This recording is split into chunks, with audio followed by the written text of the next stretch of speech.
The protagonist of this story, Ghislaine Perdium, has a reputation for being an uncontrollable swordmaster, a man stuck in his room, out of his mind, and to top it off, the useless oldest son of Count Perdium.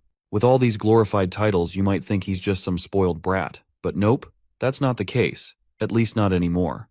And his opponent is finding that out the hard way. This bearded bastard can barely believe his eyes as he's getting his ass handed to him by this so-called useless son of a gun. Ghislaine, on the other hand, is as cool as a cucumber during the battle. He's actually pretty glad that all the money he spent on setting this trap is finally paying off. So he asks this bearded bastard if he's enjoying the surprise. Of course, this infuriates the bearded bastard, because it's like Ghislaine knew exactly what was going to happen. Well, Ghislaine doesn't hesitate to own up to it. It's not just that he knew his enemy's plans, he knew everything from the start. He knew how many soldiers there were, who the spies were, and who helped this guy with reinforcements. He knew literally everything. The bearded bastard can hardly believe it. He starts shouting in disbelief. He is mad that his ace card has also been exposed by someone he thought was useless trash. But Ghislaine isn't having any of it. He shuts the guy up with a solid kick to the face, making it clear that this yapping fool can keep talking all he wants. But no matter how many battles take place, Ghislaine is certain that he is going to win. You might be wondering how he is going to win every time. Well, it is because my guy literally knows everything. Now let's rewind a bit. Almost a year ago, in the Kingdom of Lithuania, near the Perdium estate, Ghislaine Perdium wakes up to a shock. He's alive, but he shouldn't be. He was supposed to be dead. The last thing Ghislaine remembers is being in the middle of a losing battle, facing off against one of the continent's top 7 noble knights, a guy named Idun, who was supposed to be the one to take him down. Ghislaine, on the other hand, was no slouch himself. He held the title of one of the continent's top 7 mercenary kings, known far and wide as Ghislaine Perdium. Before ending Ghislaine's life, Idun remarks how he did not expect to encounter the trash of a fallen Perdium household. As far as Idun knows, Ghislaine had left the family after his sister's death, so it seemed like his name had faded from memory. Ghislaine is surprised to hear this, and asks this bastard how he knows so much about him and his past. Idun claims that he had known this for a long time. He'd worked tirelessly to track Ghislaine down because he was one of them, someone who had worked alongside the Delphine household to bring the Perdium family to its knees. The mention of one of them catches our boy off guard, because this means that it wasn't just the Delphine household behind the downfall of his family.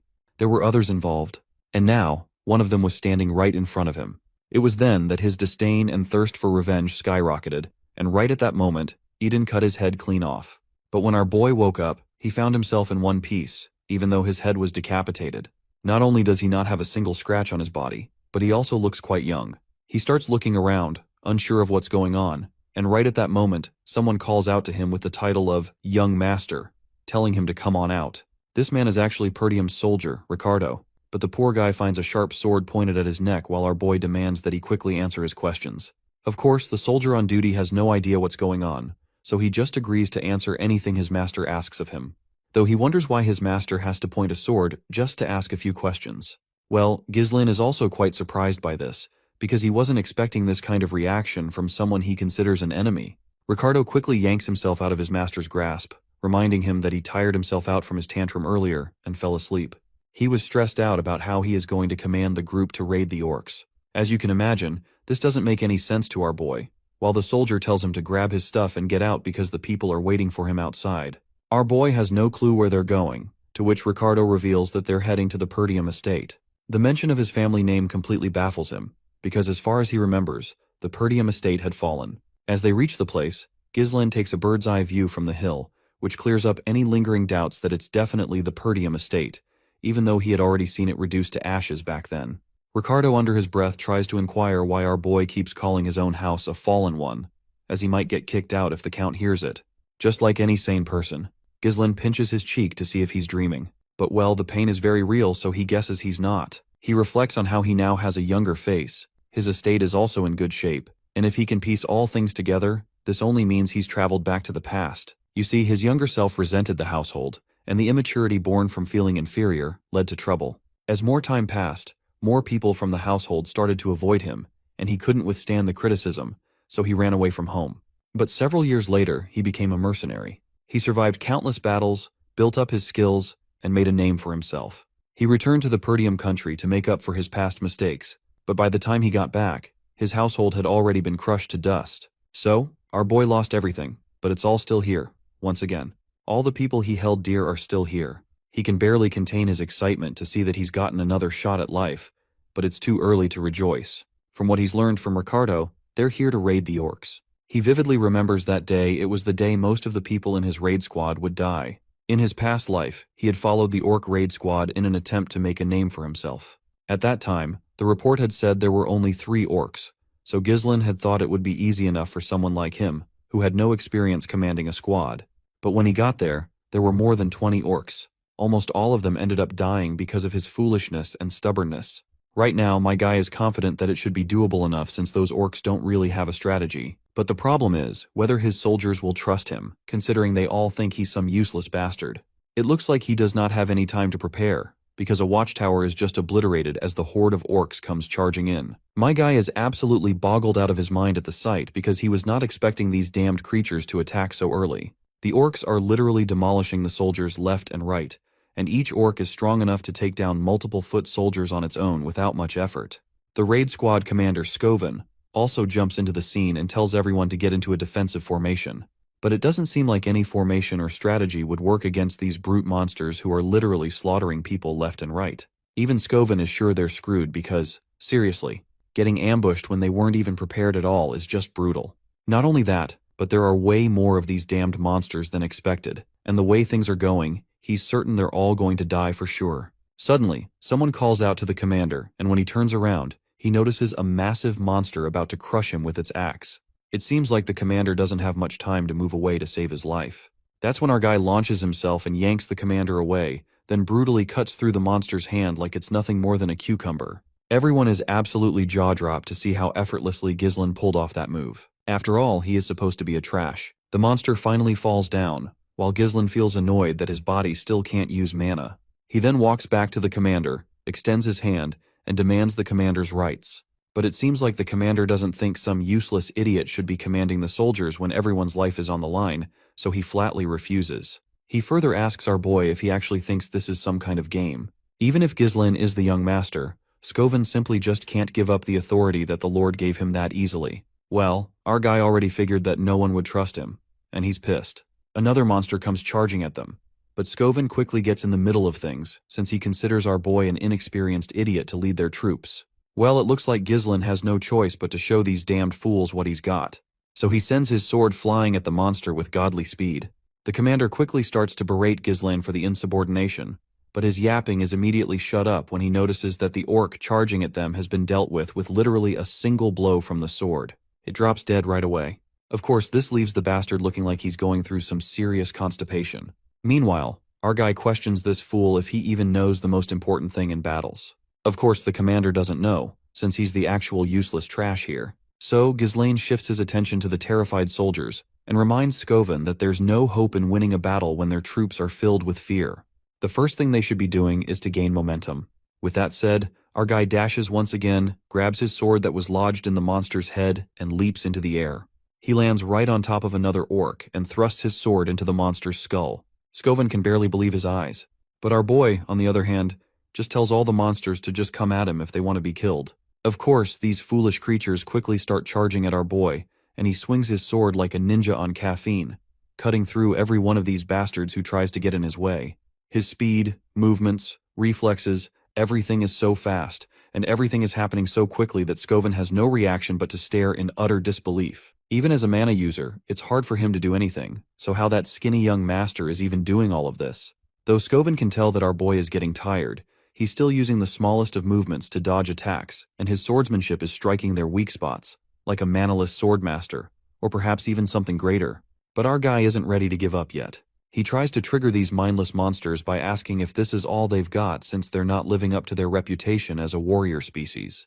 The other soldiers also stare in utter disbelief, seeing that all the orcs are charging at the young master. Everyone calls to their commander for his next order, but this bastard is too cowardly to show the courage our boy is displaying. He can't get over the fact that our boy ran into a group of orcs and drew their attention in order to make them chase him. He doesn't seem to understand why he is running now, and why he's running toward the edge of a cliff. It doesn't take long for him to realize that Ghislain is planning to send those orcs plummeting off the cliff. Acting fast, he orders his troops to raise their shield wall as they prepare to follow the young master's lead. Meanwhile, the orcs are hot on our boy's heels. He's pretty sure Skoven, being a skilled commander, will figure out his plan.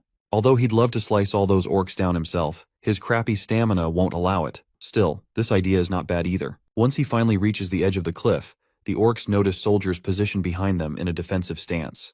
Without hesitation, our boy jumps off the cliff, signaling to Skovan to execute the plan.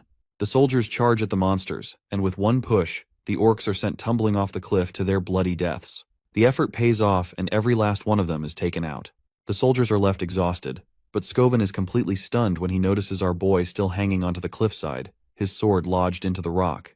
Despite the situation, there's not a hint of fear on his face, just a confident smirk aimed straight at his commander. For a moment, the big mustached Skovan is startled, but then he breaks into a proud smile. He quickly extends his hand, but it's too short to reach the young master, and the grip our boy had on his sword eventually loosens. The boy starts to fall, leaving everyone bewildered by this unexpected turn of events. Meanwhile, Ghislain begins to descend into the realm of unconsciousness, where he hears his sister's voice and fragments of memories of her. He's not sure what's going on, and right at that moment, his sister grabs his hand and he is yanked out of his dream. He wakes up to find himself in bed, and the first thing that comes to his mind is how he's even alive. He tries to sit up, but his entire body hurts like hell from the movements, making him crawl up in pain. His whole body aches. It must be the consequence of pushing his limits. At least, this pain assures him that he is alive.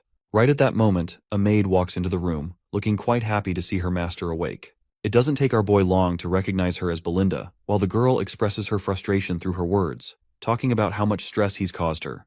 That's when Ghislain rushes at her and hugs her tightly. She has no clue why he's acting like this, but we all know he's just glad to see her again after so many years. You see, she used to be his personal maid. Belinda had been by his side since he was little. Despite the mess he used to cause, she was the only one who stayed with him. But after the family fell to ruin, she went missing, and he never thought he'd get to see her again like this. That's when he decides to tell Belinda the truth. He starts dropping some serious truth bombs, saying that a catastrophe will soon strike Perdium, and that the truth is, he died, and came back to life. But of course, Belinda doesn't take him seriously. She agrees that the orcs nearly killed him, but she doesn't believe his wild story. He tries to explain it to her again, but she just starts berating him for his reckless moves. Eventually, he decides to give up, since she's not going to believe him anyway. She reminds him of the upcoming festival, something he might have missed if he were injured. The mention of the festival catches our boy off guard, and seeing his clueless reaction, the lady decides to remind him that Lady Elena has been waiting for the day to go to the festival with him. It would be a great chance for the two siblings to get close to each other again. Finally, Ghislain remembers that there was always a festival around this time of year, and in his past life, he didn't have time to enjoy it because of his traumatic experiences. He then asks her how much time left before the festival starts, to which she responds that since it's next week, he has about a week left. The fact that he remembers this seemingly random festival is because it was the day a traumatic tragedy happened, one that haunted him for the rest of his life. Apparently, on the day of the festival, his sister Elena is supposed to die. With the speak of the devil, his sister enters the room, and our guy rushes to hug her as soon as he can. The young lady is bewildered to see such a passionate hug coming from her brother out of the blue. She starts to blush and asks him if he's trying to pull some kind of prank. But little does she know, his brotherly love for her is sincere. But since he's not letting go, the lady herself yanks him out of her embrace. This leaves Ghislain's weakling body struggling for a moment, because his sister has got some crazy strength. It seems like Elena and he don't get along, because she flat out makes it clear she's only here to visit him because Belinda invited her. Apparently, these two siblings don't have the best relationship, and Elena vividly remembers the time he insulted her. Of course, Ghislain is pretty clueless about when he insulted her, but now that he remembers, he realizes he wasn't exactly close with Elena in his past life. Let's be real, he was kind of a total piece of trash. So he actually apologizes, which catches both ladies completely off guard. Ghislain admitting his mistakes is totally unheard of. Naturally, they assume it must be because he got smacked around by the orcs and received some brain damage. But my guy shuts that down real quick, saying he actually did get them. Right at that moment, though, pain shoots through him and he doubles over. This gives Elena the perfect chance to mock him even more, as it's pretty clear who really got who. As much as those remarks might seem a bit sharp, they're not really insulting at all. In fact, Ghislain feels totally warmed by their characters and smiles in response, thinking everyone is exactly as he remembers them. He can't help but wonder why the old him wasted so much time on pointless things. You see, during the festival next week, Ghislain rejected Elena's offer to go together, and made an excuse that the events from the raid squad had upset him. That was the last time he saw her, and after that, Elena's body was found, shredded to pieces, along with her bodyguards. Even to this day, Ghislain regrets not being with her at that time. Suddenly, a knock on the door catches their attention. It's a bunch of knights, apparently, her bodyguards. The guy with dark brown hair is Jamal, and the one standing just behind him is Philip. Elena asks why they've come, since they were told to wait outside. The man apologizes and says that the servants want her to oversee their work on the festival supplies. Hearing this, Ghislaine gets confused. He wonders why they'd ask Elena to do that. Belinda, once again, seems a bit disappointed to see Ghislaine acting clueless, so she reminds him that there's a shortage of workers in Perdium, and even the young lady needs to help out. This is actually news to Ghislaine, because back then, he never really cared about what was going on, so it's obvious he doesn't know. Now that he's here, though, he decides to help out. Once again, his little sister is surprised to hear this, and both of the girls wonder if he really did get hit over the head. Later, we arrive at the bustling festival area, where everyone is rushing to prepare their stalls before the festival kicks off. But all of them start getting a bit creeped out when they hear that Ghislaine wants to help too. Meanwhile, his sister is still trying to push him away, asking how they can treat someone who wants to help. The best way he can help, she says, is to stay out of their way and out of trouble. But Ghislaine is not ready to leave her alone here. Her body was found near the slums, far from the festival grounds. Someone must have called her out there or forcibly moved her. To prevent that from happening again, he needs to learn the ins and outs of the castle first. Right at that moment, a knight comes rushing in, calling out to Ghislaine. It's one of the knights, known as Old Man Fergus. The old man is out of breath but doesn't take a moment to rest. He starts crying, mentioning how concerned he was when he heard about the orc incident. His sister chimes in too, mentioning how he's been acting really strange lately. She thinks it'd be better if Fergus takes him back. Well, it looks like Ghislaine has no choice but to give in. He tells the old man to take him to the abandoned training field in the castle. The old man asks, a bit curiously, why he wants to go there. Ghislaine just responds that he wants to train. The big mustached man is not sure what the young master is up to, but he doesn't question Ghislaine's judgment any further. He takes him to the training hall. Upon entering, the first thing Ghislaine notices is that the training hall is in much better condition than he expected. It's a perfect location for him to train, and the equipment is something he's never seen, even in his mercenary days. The old man explains that they've kept it maintained in case Ghislaine ever wished to use these facilities. The old man has always had faith that Ghislaine would recover from whatever mental struggle he's been going through. Seeing how concerned the old man is, our boy is forced to reflect on how much the old man has tried to help him all along. He literally had no clue about any of this, and now he feels sad for not realizing it sooner. He then gives the old man a pat on the shoulder and assures him that dying feels like crap, so he plans to live long enough. As usual, the old man is bewildered to hear him talk as if he's already experienced life and death. But Ghislaine quickly agrees, casually telling him that he did, in fact, die and was resurrected. But of course, the old man finds this nonsense. Anyhow, Ghislaine decides to start training, dismissing the old man and telling him he can go. Seeing Fergus paying so much respect to him, Ghislaine reflects on how he's always treated everyone around him like they were his enemies. But now, looking back, he realizes he was just short-sighted. Whatever the case, Ghislaine gets back to the main work he has to do. In his previous life, he has heard that one behind Elena's death was a lord from a neighboring territory. Because of that, Perdium got caught up in a war, which eventually led to its downfall. Elena's death was essentially the starting point for his house's collapse. This means he needs to set things right from here on out. First things first, he needs to get a better physique. It sucks that he doesn't have a lot of time, but he's sure he can at least get control over his mana. Mana is a supernatural resource that allows humans to break through their limits, and most people say that noticing and absorbing mana is the hardest part. But for Ghislaine, he was able to do that, even on the chaotic battlefield. He has to connect the mana particles floating in the air and bundle them up, almost like spinning a spool. For someone like him, who's experienced thousands, no, tens of thousands, of battles, creating a mana core is a piece of cake. But if it were that easy, he wouldn't be part of the strongest 7 of the land. Using the method from that half-burned book on magic he picked up, and with the natural mana core humans have, Ghislaine is able to create a second and even a third. He connects them in a mesh of multiple cores to create an explosive force. All this pushing his limits causes blood to leak from his mouth and nose, his face drenched in sweat. I guess he's reached his current limit. Although he was able to reach 5 cores in his past life, this technique is all about creating an explosive force in a short time. The catch is that it requires an extremely large amount of mana in return. This was the main reason he lost to Eden in his past life, who had brought an entire knight order when he was already out of mana. If it had been a fair fight, he definitely would have won. The technique is inherently unstable, but for now, it's good enough. Besides, this time, he has a youthful body and plenty of time to master it.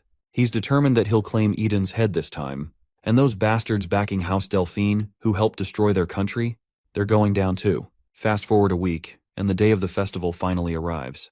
Our boy is ready, fully equipped, and walking through town with unshakable confidence. But as he strolls, he spots his sister standing there, who is surprised to see him. She's shocked that her brother, who's never been a fan of festivals, actually showed up. Not only that, but he's been acting super odd lately, and she's heard he's done nothing but train for the past week. Ghislaine tries to brush it off, reminding her that as the next in line of a knight family, training is just a natural thing for him. But she throws a brutal curveball, reminding him how he's always hated the idea of being lord, which is one of the main reasons he never got along with their father. Despite the jab, she starts to walk away with a smile over her face, as she is glad to see him finally acting like he was supposed to. Her remark forces Ghislaine to reflect on how his actions have started to change, not just how people perceive him, but also the trajectory of his future. The general flow of events might still be the same, but it's becoming harder to gauge the impact of his actions on the smaller details. Making good use of his knowledge of the future is now his responsibility, and he needs to respond to each situation effectively. With that said, he is ready to face his sister's killers. Later, he spends time with his sister, staying on high alert. After a while, though, Elena gets tired, commenting that there's nothing special about the festival. It's just like every other year. Meanwhile, Ghislaine is deep in thought, realizing the festival is almost over and yet nothing significant has happened. This leads him to believe that maybe the future has shifted because he's been sticking close to Elena. But just as that thought crosses his mind, her bodyguards show up. They suggest taking her to a livelier area of the festival to have some fun. As they begin escorting her away, Ghislaine quickly pieces things together. He deduces that it must be these bastards, the traitors of their house. Elena's escort knights, Jamal and Philip, are the most trusted knights in the family. They've been protecting Elena since she was a child, and it was known that they were murdered while protecting her in Ghislaine's past life. But now Ghislaine has lingering doubts. It must be a trap, and he is sure that these guys are the traitors of their house. So he decides to follow the knights. The place they arrive at is completely empty, which leaves Elena clearly annoyed, and she starts complaining. While she complains, Ghislaine's suspicions grow even stronger. At first, the street might seem like a simple deserted one, but looking at the way the obstacles block the escape routes, it's clear that preparations were made in advance. He's soon shaken out of his thoughts when his sister starts dragging him with her. Seeing how strong her grip is, Ghislaine can't help but to ask her if she has been hitting the gym lately, because she is too strong for a young lady. But just then, Jamal stops her, and the look on his face makes it clear that he doesn't have good intentions. Elena starts to shiver and begins to panic, wondering why they're acting so strange. Jamal quickly apologizes for the scary look, but then his expression twists into something even more unsettling. He tells her that he just wants her to wait a little longer. It's only a small request. Elena feels scared and hopeless, and just at that moment, someone walks into the scene. It's a guy with glasses, followed closely by two of his goons. The guy's name is Frank, and he's clearly pleased to see how effectively Jamal has executed the plan. He then questions Jamal about Ghislaine, because he does not remember requesting this sucker to be here. Jamal reassures his boss that he'll take care of this brat and that Frank doesn't even need to pay for it. He explains that Ghislaine foolishly followed his sister without realizing he was walking straight into his own grave. Finally, Ghislaine speaks up.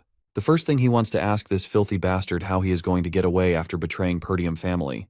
The bastard just snickers with little to no fear, claiming that all he has to do is run away to some far-off place. Besides, he's tired of this poverty-stricken land that's already been torn apart by barbarians. He's sure that it's not just him, but plenty of others want to leave Perdium too. But before he can finish speaking, my guy cuts him off. Instead of words, blood pours from his mouth. The sight is enough to shock everyone watching. As the traitor falls to the ground in two pieces, my guy looks at him furious. He reminds this sucker that even if people are leaving this place, they never betrayed them. He is absolutely livid and shoots a deadly glare at the other bastard, who, in a panic, pulls Lena closer, hoping to escape the same fate as his friend. But well, he doesn't make it. A sword pierces his skull and the bastard trembles, choking on his last breaths. The lackeys who came with Frank start second-guessing whether they should even fight. What baffles them more is if this guy is really the eldest son of Perdium. As far as they know, he doesn't have any real combat experience or basic training. Frank, though, is convinced he's the eldest son, but he still can't wrap his head around how this guy managed to take down two men so effortlessly. And, more shocking, his attacks were infused with mana. Meanwhile, the girl clings to her brother, trembling, but he knocks her out with a quick hit to her neck, telling her to take a little rest. Frank, the bastard, shows his gratitude to our guy for taking down the two knights, claiming they were planning to handle them themselves. He even compliments our guy on his godlike skills and can't help but ask where he learned them. But Ghislaine is not obligated to reply to them, so he shuts them down immediately, reminding them that it is none of their business. He then sizes them up, 3 in total, but only the one in the middle is radiating any significant mana. But whatever the case, my guy is ready to finish this quickly. Before making a move, he demands to know who hired them for the ambush. Frank, with a smug grin, brushes off the question, implying that someone about to die shouldn't care about such things. Well, Ghislain knows these bastards won't give up the information easily, but he has his own ways of making them talk. One of the lackeys suggests severing his head, but the boss shuts him down because he wants him alive, as he plans to break every limb in his body until he's completely helpless. His goal is to leave him in agony, unable to do anything but writhe in pain, believing that the suffering must be as drawn out and excruciating as possible. With that, the two of the goons charge at him. Anticipating this, Ghislain pulls out a firecracker and throws at them. The unexpected move from our boy startles one of the lackeys for a split second, leaving him confused as to why someone would use a firecracker. That brief moment of distraction is all Ghislain needs. In the blink of an eye, he strikes, killing one of the goons instantly. The second lackey charges next, but Ghislain is ready. He quickly blocks the attack with ease, disarms the attacker, and yanks the sword from his hands. Finally, he follows through, cutting the man down as if it's nothing. As soon as the lackeys drop, their leader doesn't waste any time and tries to attack our guy from behind like a coward. But my guy's reflexes are on another level, and he blocks the attack without much effort. The bastard is left stunned, realizing his nearly perfect sneak attack has been completely ruined. Not wasting any time, my guy decides to retaliate. He moves so fast with his sword that Frank barely has time to react. The sword cuts deep across the bastard's throat, and the pipe he had in his mouth falls to the ground. The bastard tries to recover and launches another attack, but once again, my guy blocks it with ease. Frank quite frankly admits that his throat would have been completely sliced if he hadn't used mana. Even my guy is impressed, realizing that this bastard concentrated all the mana around his neck to reduce the damage. It's insane how he managed to pull that off. That's when Frank finally decides to show what he's really got. Gripping his sword as tightly as he can, he launches himself at our boy. But then, he notices the grin on our boy's face. That grin catches him off guard for a moment. It's almost like my guy wanted this to happen. And that's when Ghislain overpowers this bastard and lands a solid kick straight to his face. Frank manages to land on his feet instead of tumbling over and smirks, claiming that with his mana levels, that kind of move won't work. But then he's proven dead wrong when he suddenly starts coughing up a copious amount of blood. Frank's face twists in confusion as he has no idea what just happened. Even with thick mana reinforcing his entire body, he's in disbelief. How did Ghislain manage to pierce through his enhancement with sheer skill alone? Meanwhile, Ghislain thinks about how he never found out about the culprit behind his sister's death, but now that he knows, he's ready to make this bastard pay. He warns Frank to prepare for the worst. With that, Ghislain activates his third core. The bastard just stares in disbelief, but he doesn't have time to process it, because Ghislain is already in his face. The two clash at a speed so intense that all you can see are the trails left by their blades. Frank is giving it everything he's got, but it's clear he can't keep up. His hands are already going numb, and no matter how much mana he draws, it's not enough. His sword begins to crack under the pressure. He's never heard of a technique that can boost mana so explosively, let alone with this level of precision. It's like Ghislain has become a completely different person, and that different person lands a devastating blow that gives a nasty cut on Frank's body. But Ghislain isn't done yet. He drives his blade into his sister's killer with full force, but he doesn't let him die. There are burning questions he needs answered. Through gritted teeth, he demands to know who ordered the hit on Elena. But it looks like Ghislain isn't about to get his answers easily from this bastard. The sucker quickly pulls out these sneaky ninja daggers, but before he can throw them at Elena, some sort of threads block his hand from moving further. And the one holding those threads is our boy. Ghislain decides to give this bastard another chance to talk. If he answers everything right, he promises to sheath his sword. Meanwhile, Frank's mind is once again officially blown when he realizes that the threads our boy is controlling are made of mana.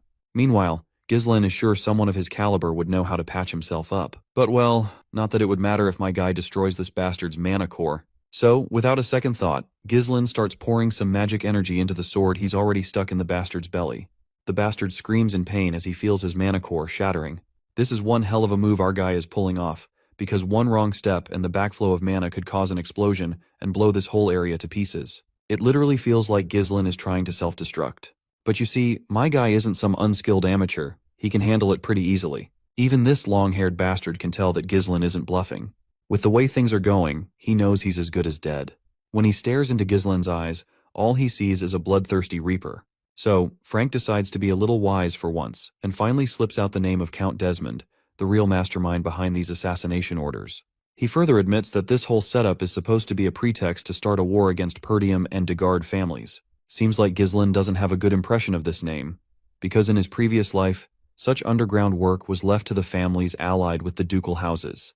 And if his guess is right, he is sure that it's Duke Delphine who orchestrated this nonsense. Anyhow, the fact remains that this glasses guy was here to take his sister's life. So my guy makes sure to take this bastard down as well to get his revenge from his previous life. Frank is in disbelief, thinking Ghislaine is backing down from his previous words. But our hero just reminds this bastard of all the sins he's committed, so this sucker has no right to feel terrified when it's finally his turn to become the victim. But to our boy's surprise, the bastard begins snickering even in his last breaths. This bastard is sure that nothing will change, even if our boy kills him, since he's already finished the work with the Degard family. He makes it clear that Perdium will perish due to the war, no matter what. Ghislaine quickly puts his hand over this bastard's filthy mouth to stop him from yapping.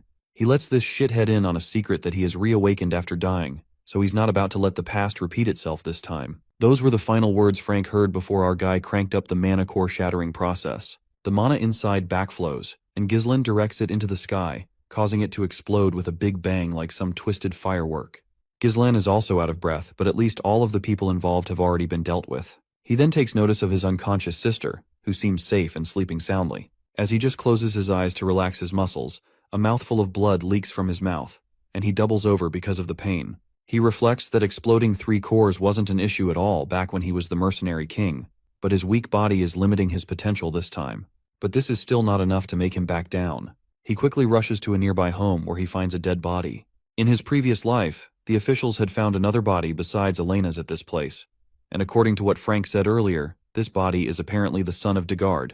There's also another dead body, the escort knight who was killed in the process.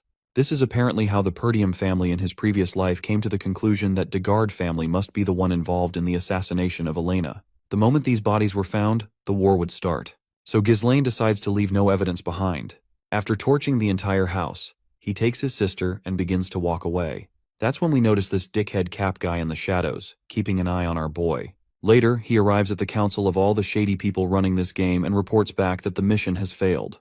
It goes without saying that the big shots are not thrilled to hear this, and the hooded guy tries to argue that it was all because of Ghislaine Perdium. The name catches their attention, because how could a useless bastard from the north pull off such a big move? One of the big shots also claims that as far as he knows, Ghislaine is a useless piece of shit, so he's not sure why this reporter is using him as an excuse for their failed mission. But the guy tries to argue that Ghislaine was completely different from the information and rumors they had about him. The way he handled everything with such finesse made him feel like a completely different person. He tries to assure his masters that he has already taken care of things with Degard, so starting the territorial war won't be an issue. He begs for one more chance to prove himself. But the big shot gets angry, because the setback from this failure has caused immense trouble, and everyone in the council is losing their minds over it. They all collectively tell this bastard to just eliminate that bastard Ghislaine. That's when the big shot among the big shots speaks up and breaks the tension. He asks the hooded guy how he plans to handle that kid, to which the hooded guy states that he's going to make a duel happen naturally, and the one who is going to fight against Ghislaine is quite powerful. They ask who that guy is, to which the hooded guy explains that his name is Cain Loges, and he's famous for his strength-based swordsmanship. Despite his young age, he is the epitome of strength, and he's confident that there is no one in the north who can match his power. Not to mention Cain is Ghislaine's cousin, so the hooded guy is sure it won't feel forced to have them meet. Everyone goes silent as they begin to consider this plan. The big shot, however, makes it clear that if this mission also ends in failure, there will be no next time. Terrified, the hooded guy quickly promises to deliver promising results this time. The scene transitions to the Perdium Castle training hall, where we see Fergus, who is here to announce mealtime to our boy. That's when Fergus notices a rope of mana coming at him. It grabs the sword hanging right beside him, and the mana rope quickly starts retracting back with the sword attached to it. After enough practice, Ghislaine is glad to see he's making progress. That's when he notices the old man, who promptly bows his head in front of our boy, apologizing for interrupting the training session. But the old man can't hide his curiosity, and asks how Ghislaine just did that. Ghislaine nonchalantly explains that it's mana threads, using mana like string. In his previous life, he used it all the time, but at his current skill level, he needs to implode his core to use it like he used to, because he currently lacks enough mana. However, if he just makes one thread to use less mana, my guy is confident he can still use it effectively, despite having a limited supply of mana. Fergus is sure he's trained his mana for a long time, but he's never seen anything like this before. Now that the old man thinks about it, he remembers that just a while ago, Ghislaine didn't even use mana, let alone train with it. He can't figure out how our boy came up with the idea of using mana like this. Anyhow, Fergus snaps his attention back to the task he came for. He humbly tilts his head slightly and expresses his gratitude for protecting the young lady. But Ghislaine doesn't see any need for anyone's gratitude. She's his sister, and he would have done the same unconditionally. A few days pass after that, and the festival is paused. It only makes sense since a guardian knight tried to traffic the young lady. We then meet Elena, whose face is far from pleasant. She seems quite annoyed that no one believes her when she says Ghislaine is the one who saved her. She asks her brother why he doesn't try to convince them, to which my guy just shrugs it off. He doesn't care, and besides, they wouldn't believe him either. Belinda's blood is boiling just thinking about how the culprits were actually Jamal and Philly, the ones who tried to take Elena out. Whatever the case, Ghislaine is glad his sister survived, and that he was able to stop the war from happening. But he is sure that those bastards won't give up that easily, and he can't stop them on his own forever. So, he needs to grow his military force. Right at that moment, a maid arrives with food. When the maid serves him, Ghislaine finds it odd that he is being served a dry piece of bread instead of something delicious. He asks Belinda about it, to which she explains that it's one of the consequences of the recent mess. Right then, a fat sucker starts screaming out loud, demanding compensation for the damage caused by the festival's cancellation. And it's not just one fatty, there's a whole group of merchants protesting outside the castle. Their demand is simple. They want compensation for their losses. Our boy looks out the window and inquires about the angry mob. That's when Belinda reminds him that this country is full of merchants who make a living from the profits brought in by the festival. Last year the merchants had a great season, but since the festival was cancelled after just one day, it makes sense that they're furious. Ghislaine didn't realize until now just how badly his country is doing economically. He knows that if he doesn't meet the merchants' demands, the situation will only get more aggressive. So, he tells Fergus to command the soldiers to calm the angry mob down. But the old man casually replies that they don't have any soldiers. He explains that most of them have been dispatched to the Forest of Monsters for reconstruction, because of the damage caused by the orc raid. Well, it seems like Ghislaine's situation is even more dire than he had thought. You see, Perdium is basically in a state of eternal war. To the north, they constantly have to deal with barbarians, and on the other side, there's the Forest of Monsters, from which monsters can appear at any moment. Since he doesn't have money, he won't have soldiers either, which only adds to his worries. He takes Belinda with him for a talk, and under his breath, he reminds her that since she's the one managing his money, they need to calm the merchants down somehow. But the lady breaks it down to him that there is no money left. When he asks why, she reminds him that the Lord cut off his allowance because he always spent the money like water. The thought of being broke disgusts him, so he demands that she lend him some money. But the lady says she doesn't have any either. All the odds seem to be against him. No money, no soldiers, what the hell does he even have? Without even the smallest amount of money, there's nothing he can do. Even with his knowledge of the future, he's going to need funds first to make any of it work. Just as he's thinking about it, Ricardo comes rushing in at full sprint. He's completely out of breath, and our boy quickly asks him what's going on and why he's in such a hurry. Ricardo, practically shouting at the top of his lungs, says there's a problem. Apparently, young Master Kane wishes to see our boy. The mention of Kane catches Ghislaine off guard.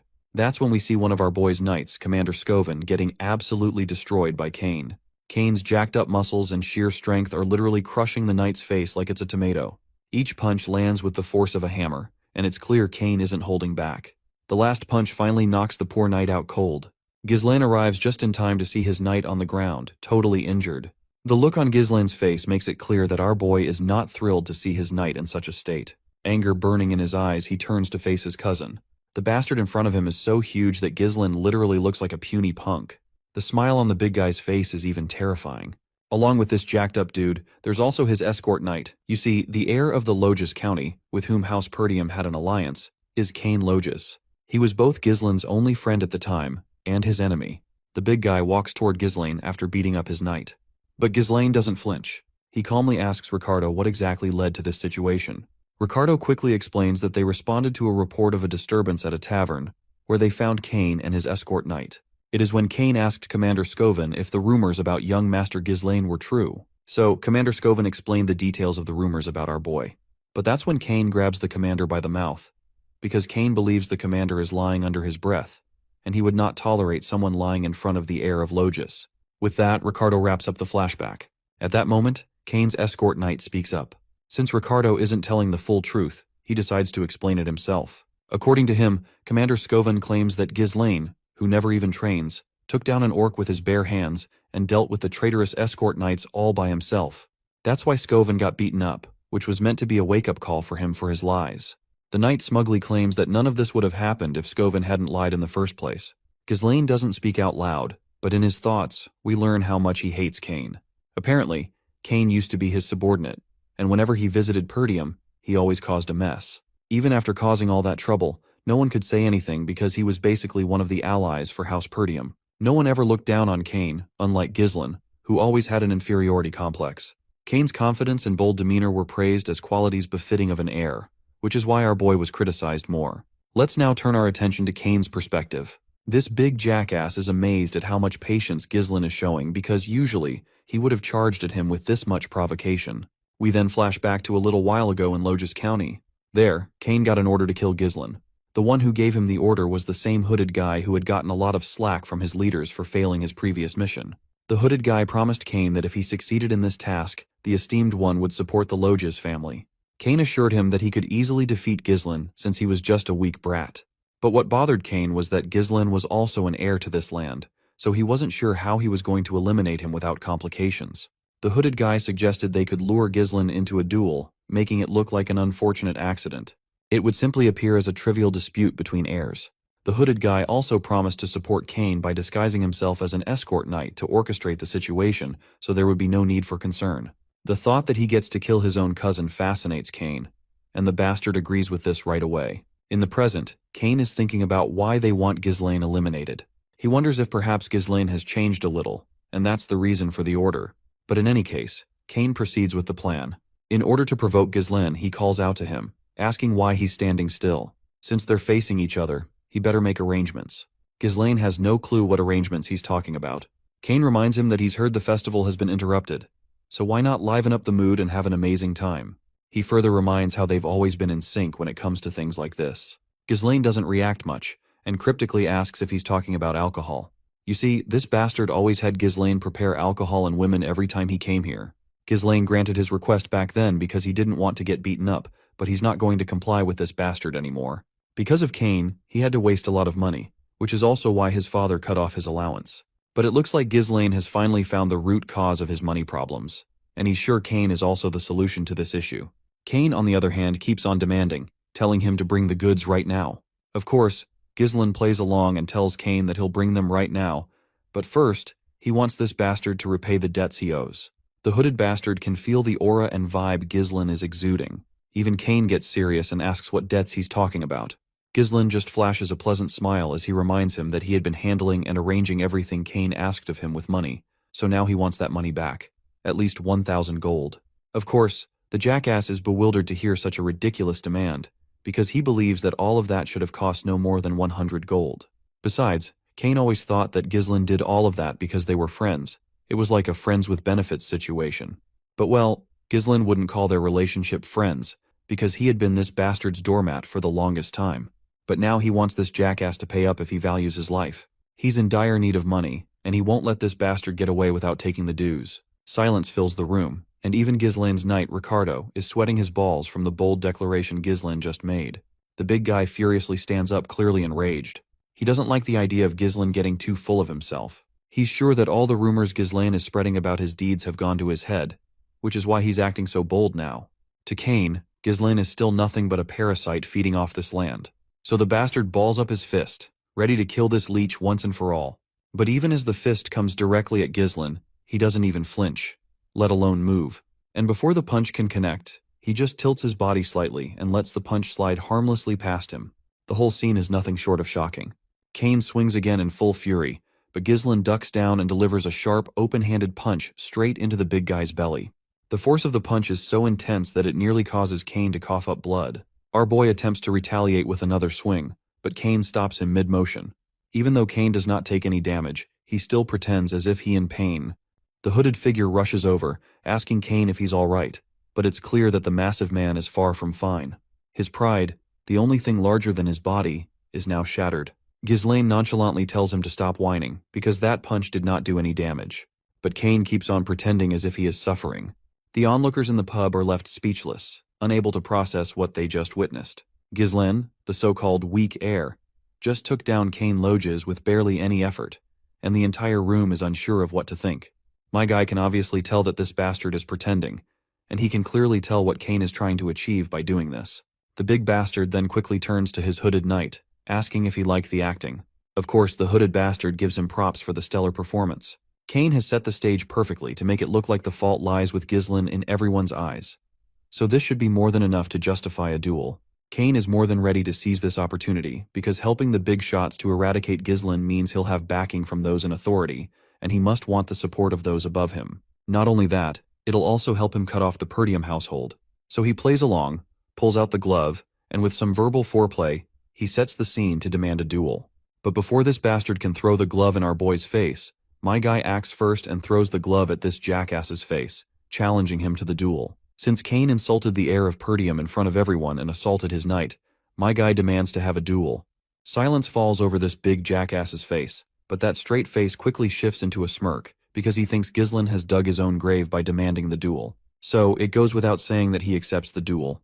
On the other hand, the sassy smile stays plastered on our boy's face as he calls out to his knight, Ricardo, and tells him to bring all the merchants protesting in front of the castle. He wants them to know that Ghislain, the young master of the Perdium house, is about to make them some fat cash. You see, the festival was suddenly cancelled, and the atmosphere, which had heated up to its peak, suddenly cooled down.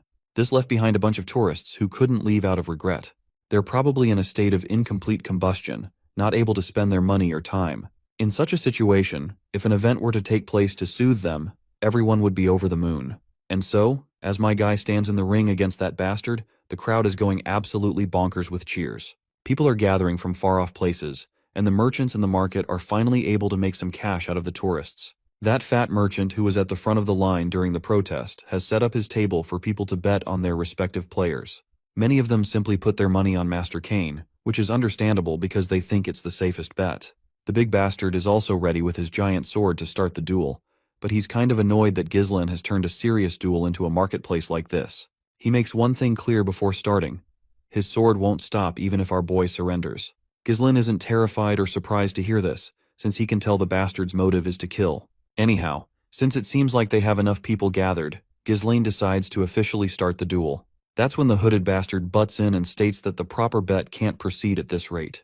Everyone is confused about what this hooded guy means, so the fat merchant explains that nobody has bet their money on young Master Ghislain. The crowd starts to murmur among themselves, believing the result is already pretty obvious, and that Ghislain doesn't stand a chance. Kane finds it amusing to think that even the marketplace doesn't want to be associated with Ghislain in any way. Since the bet isn't balanced, they decide to change the criteria of the bet to make it somewhat fair. But that's when Commander Scoven brings out a bag full of cash and bets it on young Master Ghislain. Not only that, Lady Elena also fetches a bag full of money to bet on her brother. Everyone wasn't surprised when Commander Scoven showed up, but seeing Elena herself, even our boy is a bit bewildered, as are the people in the crowd.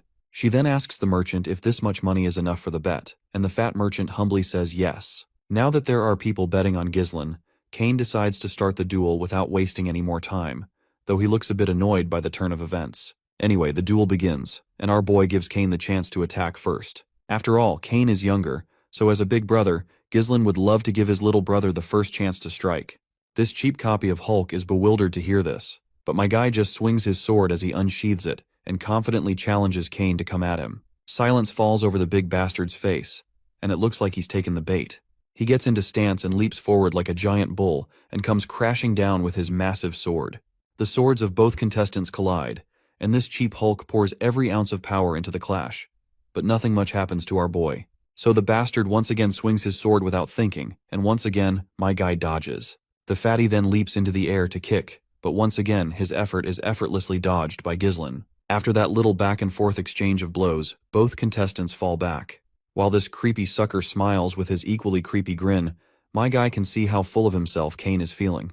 Belinda is sweating after seeing the young master clash like this with that behemoth. She even urges the young lady to stop her brother. Meanwhile, the hooded guy feels really confident that Ghislain is as good as dead. He believes that the moment our hero decided to cross swords with Kane, he fell for the trap. He's sure that Ghislain will be overwhelmed by Kane's immense power, and will become consumed by the thought that there's no chance to counterattack. He will end up using all their energy just on evasion.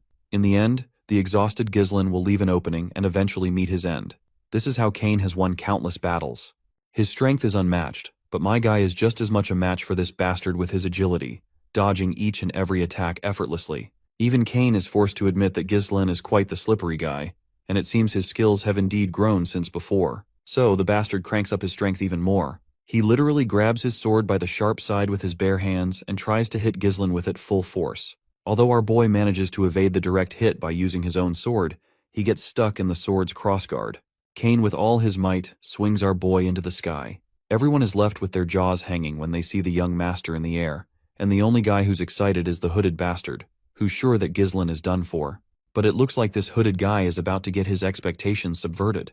While Ghislain is mid-air, he quickly channels mana into his legs. After gaining his balance, he lands perfectly on the ground. At first my guy was just going easy on the bastard, but since this shithead has crossed the line, he's ready to teach him a lesson. He dashes at this bastard with godly speed and zips past him. The hooded guy is completely dumbfounded to see that this guy safely landed back by condensing mana into his legs. Ghislain, on the other hand, calls this cheap hulk an ignorant swordsman. He believes that this sucker must have thought he was the strongest, just because the opponent would get scared if he showed a little bit of his strength. But my guy is ready to open this bastard's eyes by making him realize that brute force is not everything. The fatty feels mocked, so being the brute he is, he charges at our boy once again, asking how he's going to do that. That's when my guy takes a firm grip on the ground, and after kicking over the hilt of the sword, he quickly leaps into the air and lands multiple strikes on this gorilla. But the gorilla retaliates with his own sword. Ghislain quickly sidesteps and then steps right over the sword itself. Once the bastard is momentarily rendered weaponless, Ghislain takes his chance and swings his sword, and lands a hit. After that deadly dance of the blade, my guy dramatically stops, and the bastard starts to leak from every place he was hit by Ghislain's sword. All the spectators are left in awe, and people suddenly erupt in disbelief when they finally realize that our boy has indeed improved a lot. They start to panic if he's actually going to win the battle. Meanwhile, Elena is feeling proud as she confidently reminds Belinda that she was scared for no reason. Commander Scoven is equally proud to see our boy's stellar performance. But the only person sweating his balls is this shithead in the hoodie. He can clearly see that the wounds are shallow, even though our boy could have easily made them deeper if he had wanted. This makes him believe that Ghislain didn't deliver a deep wound on purpose. The fatty, on the other hand, is feeling mocked to see such godlike swordsmanship from our hero. Ghislain then turns his attention to the defeated bastard and throws his sword away because he intends to fight without a sword. You see, he believes that the skill gap is too wide to warrant further weapon use, so he'll fight bare-handed from now on. This much humiliation is enough to boil the fatty's blood. Ghislain is ready to take this opportunity to teach Cain a hard lesson, and he plans to drill those lessons with his bare knuckles. Ghislain believes that this small-brained, big-bodied idiot is no match for him in swordsmanship, so he decides to take a handicap and fight bare-handed, a style in which the fatty excels. This time, my guy wants to bet 2,000 more gold, which is twice the amount he had initially demanded from Cain. The crowd is unsettled to hear the mention of 2,000 gold and a bare-handed fight, even though it was supposed to be a duel. Let's not forget about this hoodie bastard. He can barely control the sweat dripping from his face. To think that our boy dares to challenge Cain to a bare-handed fight. He literally never thought he'd see this day. Though somewhere in the back of his mind, he thinks there's still a chance for Cain to win after all. The fat merchant quickly tells everyone to place their additional bets, announcing that the event is now a bare-handed fight between young Lord Ghislain and young Master Cain. This time, many people are betting on our boy, as their opinions are starting to shift. They realize that sheer force isn't always the winning factor, and for that reason, they're putting their money on Ghislain. The cheap hulk is still full of himself, but he nonetheless accepts Ghislain's challenge. However, he refuses to let go of his sword and decides to use it against our boy. Belinda, panicking at this unexpected turn of events, quickly urges the young master to pick up his sword as well. But the big bastard has already started to swing his sword down, while my guy stays as cool as a cucumber, ready to knock some sense into this brute. As soon as that sword comes crashing down, Ghislain ducks, moving so fast that his silhouette seems to lag behind. He delivers a crushing blow to the sucker's overgrown leg, following it with a devastating uppercut under the chin. The bastard's face is left leaking blood. That one punch was enough to scramble his brain, and one of his knees hits the ground. This was unreal. Cain didn't even see those punches coming. The audience is just as surprised as everyone else, thoroughly enjoying this unexpected turn of events. Meanwhile, Ghislain exudes confidence and charisma, claiming he hasn't even started yet and wants to play some more. This bruises the fatty's fragile ego, making his jaw clench as he rushes at our boy once again. But my guy just keeps dodging left and right effortlessly. The choreography of this fight scene is insane. Even as the narrator, I can't keep up with all those godly movements. No matter what the fatty tries, every move gets countered and overpowered. In return, he's met with one crushing blow after another. As Cain reflects on his situation, he remembers how Ghislain used to avoid looking him in the eye, always bowing down whenever Cain showed up. But now, everything has changed. The fatty keeps taking hits, an endless barrage of blows from our hero. He's playing the perfect role of a punching bag. At one point, his entire body is covered in bruises. His face is so banged up that even his own mother would refuse to recognize him as her son. Ghislaine grabs the bastard by the hair, and as he looks at this stubborn fatty, he feels genuine pity for his family. Count Logos had supported the Perdium house relentlessly, even when it was on the verge of collapse, simply because he was a close friend of our boy's father. However, Ghislaine can tell that Cain is nothing like his father. The scene transitions to a few years ago, where we hear Cain shouting at his father for being overly supportive of the Perdium house. Cain is annoyed, arguing that his father is wasting resources by continuously investing in a land that's withering away. It hasn't even been a week since Logos returned home, but he's already preparing to head back to help Perdium. Cain begs his father not to go, visibly frustrated by what he perceives as his father's blind loyalty. But his father politely yet sincerely responds that he's doing all of this because they are friends, and there's no other reason than that. In the present, seeing this fatty, Ghislaine balls up his fist. But surprisingly, this isn't a punch meant to obliterate the fatty's face. It's actually a hand of friendship extended from our boy. This hand of friendship is something none of us expected. And what's even more unexpected is that Cain warms up to this gesture and admits defeat. Everyone is left absolutely awestruck to see Cain admit his defeat, and the referee promptly announces Ghislaine as the winner. Everyone from House Perdium is fascinated to see the young master win, while Elena is quite happy and overjoyed to see her brother finally bag the victory. That's when the hooded guy rushes toward the defeated Cain and starts berating him. He asks how Cain could admit defeat so early just because he was at a slight disadvantage. Cain doesn't respond. He simply turns his head away, stating that he's not playing that game anymore. Since Cain has failed to take down Ghislaine, the hooded guy is not sure how he is going to face his seniors. Right at that moment, our boy also pops up in the scene and decides to play a little dirty with this sucker. The hooded guy has no clue what Ghislaine is even thinking. But we soon get to know when our boy shouts at the top of his lungs that this man here is volunteering to pay for all the meat and drinks for everyone gathered here. While the hooded bastard is losing his mind, the crowd erupts in pure happiness at the thought of getting meat and drinks for free. The hooded guy quickly argues back, telling Ghislaine that he never agreed to any of this and demands that he withdraw his statement.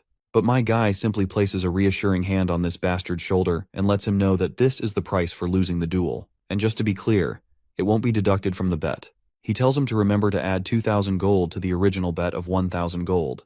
And if he tries to run, the consequences will be severe. When Ghislaine says this, he means every word of it. The menacing picture of our boy quickly burns into the bastard's eyes. Later, the next day, in Ghislaine's room, we find Ghislaine staring at a treasure chest full of glittering gold coins. The amount of money he has is actually pretty huge. To give you an idea of how much it is, you could easily hire a small mercenary corps with this amount of money. But it takes a lot of time to grow money, and those bastards who want him killed won't wait for his forces to grow. So he only has a limited amount of time to execute the business plan he has in mind. That's when Belinda and his sister come up to him with satisfied smiles on their faces. The way they're looking at him feels like they have some ulterior motive hidden behind their smiles. He quickly questions why they're here, to which his little sister politely asks where he plans to spend all this money. Of course, Ghislaine catches on to what she's implying, so he directly asks her if she wants some. To which the lady responds that she's just asking. Belinda then speaks up, stating that she has a pretty good idea of where he's going to spend it all. She is sure that since Lady Amelia's birthday is coming up soon, Ghislaine must be planning to put on a grand show to buy his fiancée an expensive present. But we all know that our boy isn't thinking about this at all. However, the mention of a fiancé catches Ghislaine completely off guard. He literally does not even remember if he even has fiancé. The maid laughs softly, thinking he must be feeling shy. They know he's pretending to be clueless because he's embarrassed that they figured him out. Still, since Elena is noticing that her brother is quite absent-minded lately, she decides to remind him that they're talking about Amelia of Rayfold County. Finally, the name triggers some memories in Ghislaine's mind, but they're not exactly fond ones. You see, Amelia Rayfold is renowned as a noble among nobles. Known for her kind nature and selfless actions, she's deeply admired in her territory, garnering the unwavering support of her people regardless of their social status. But Ghislaine knows another side of this story. In his mind, she isn't a celebrated noblewoman but a traitor. Why? Because Amelia Rayfold, who once stood as a shining beacon of nobility, would later incite rebellion. She would become infamously known as the Witch of the North, aligning herself with the Delphine Duchy to deliver the final blow to Perdium's downfall. To Ghislaine, she is no gentle fiancée, but the very woman who betrayed everything his family stood for. He then asks Belinda when his father will return, to which she responds with uncertainty, saying probably in a week. This is good enough for Ghislaine. With a full week ahead of him, he decides to take a trip to Rayfold County. Belinda isn't sure why he's leaving already since it's not even her birthday yet, but my guy says he's going to get some money from them. Later, we finally see the lady in question, Amelia Rayfold. At first glance, she looks dead-eyed, but I can't take my eyes off her major assets. Nonetheless, she's in this town, where she's offering a poor little girl a pair of sandals. Amelia is apparently offering her own sandals, so the little girl isn't sure whether to take them or not. But Amelia assures the hesitant girl that if anyone has to walk barefoot on her land, it should be her. She then commands her soldiers to provide food and shelter for them right away, and the soldiers quickly jump into action. As she walks away with her entourage of soldiers, all the civilians echo their gratitude. Later, we arrive at Rayfold County, in Amelia's garden, where we see this guy washing her feet with such dedication that you might feel jealous of. He's really proud of the great job she's done. This guy is actually Amelia's escort knight, Bernaf. Amelia responds to him that her father had always demanded absolute obedience from the people of his territory, but the common folk will always follow the one who keeps them warm and well-fed. The guy then says that with this, she has won the people's hearts, and that it will definitely prove favorable in her future successor competition. But it looks like Amelia is not on the same wavelength as him, so she quickly puts her feet right over his face like a sadistic bitch.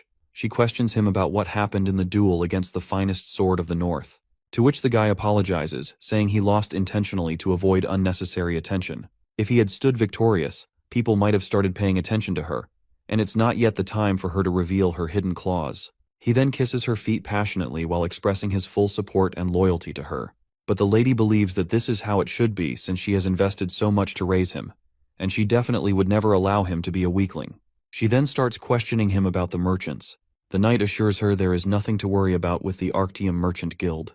All the materials used for the reconstruction of the Forest of Beasts outpost, which was recently half destroyed by the orc attack in Perdium, are being purchased through their merchant guild. In essence, her merchants are recouping all the support funds that Count Rayfold sends to Perdium each year. Moreover, he is recruiting all the soldiers and knights who are leaving Perdium. Many of those soldiers are great knights who are well trained from battles against barbarian tribes. Basically, her plan to squeeze everything out from Perdium is a total success so far. The lady is glad to hear this, and, as she said before, she tells him to maintain the appearance of an ordinary merchant guild and be thorough, because she cannot let their true identity be exposed until they have fully built up their strength. That's when her butler arrives. The knight is annoyed to see the butler entering the garden without permission, but the butler quickly delivers urgent news he received from the castle gate. Apparently, young Lord Ghislain Perdium has come to visit. Although we were told he is her fiancé, she definitely doesn't look even a little happy at the mention of his name. She questions the butler about the reason for his visit, and the butler gets all sweaty when he reveals that Ghislain is here to discuss the Merchant Guild. Both the lady and her knight Bernaf are wide-eyed upon hearing this. We then arrive in the visitor's room, where we find her sitting in front of our boy. My guy sits as casually as he can and greets her in the same laid-back tone. But the lady responds with a contemptuous expression to his greeting. She's clearly annoyed that he came here without prior notification, leading her to believe he still hasn't learned proper etiquette. My guy reminds her that since it's her birthday soon, he thought he'd give her a gift in advance. He places a flower on the table and explains that he picked it up from a merchant guild nearby. He mentions the fragrance is quite nice and that he plans to buy flowers from there from now on. If his memory serves him right, the merchant guild is called Arctium. Of course, the lady immediately knows where he's going with the conversation, but she plays clueless and says she isn't sure what he's trying to imply. Now that she's received his gift, she claims she'll take her leave and begins to walk away. But that's when my guy calls her name. With a serious look on his face, he tells her to sit down. The girl instantly picks on the pressure Ghislain is exuding. What bothers her the most is how such ominous pressure could be coming from a guy who used to squirm and barely speak whenever he stood in front of her. My guy then decides to get straight to the point and demands money, around 10,000 gold coins. Not surprisingly, she's not vibing with the idea of him showing up out of nowhere and asking for such a large sum from his fiancée. She wonders if he's here on behalf of his father, but Ghislain clarifies that his father has nothing to do with this. Besides, he already knows that she is not planning to marry with him anyway. He is sure that she might become the lord of this land given her preparations. He indirectly threatens her that if word about her secretly building power spreads in Rayfold, she might lose the succession fight. This makes her quite angry, of course. With some death glares, she tells him not to even joke about something like that, not even as a joke. To which my guy assures her that he will keep her secret for now, but of course he might not keep his word if he leaves this room empty-handed. But the lady remains sassy with her words because she has already figured out how to deal with Ghislain. She quickly calls out to her knight, Bernaf, and that feet licker promptly walks inside.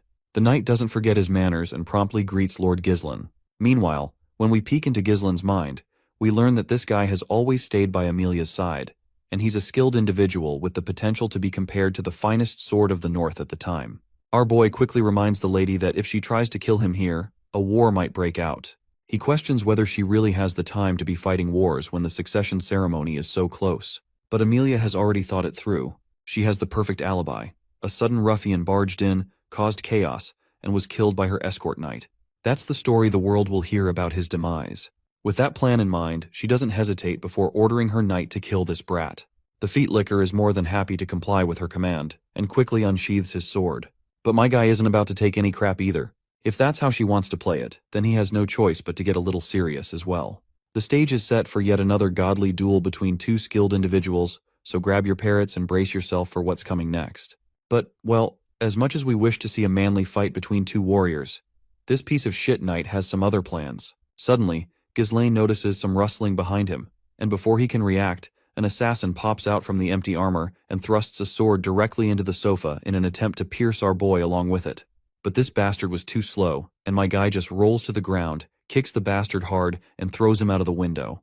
The lady and that sucker stand in disbelief because they didn't expect our boy to react with such finesse. Ghislaine expresses his disgust at this bitch for feigning politeness while launching a surprise attack. He then quickly lunges toward the knight, and they both engage in a sword fight. My guy questions this shit of a knight, asking if Rayfold doesn't know the way of chivalry. The knight apologizes but reminds our boy that he was the one who was rude by arriving unannounced and unsettling the lady with his shallow threats.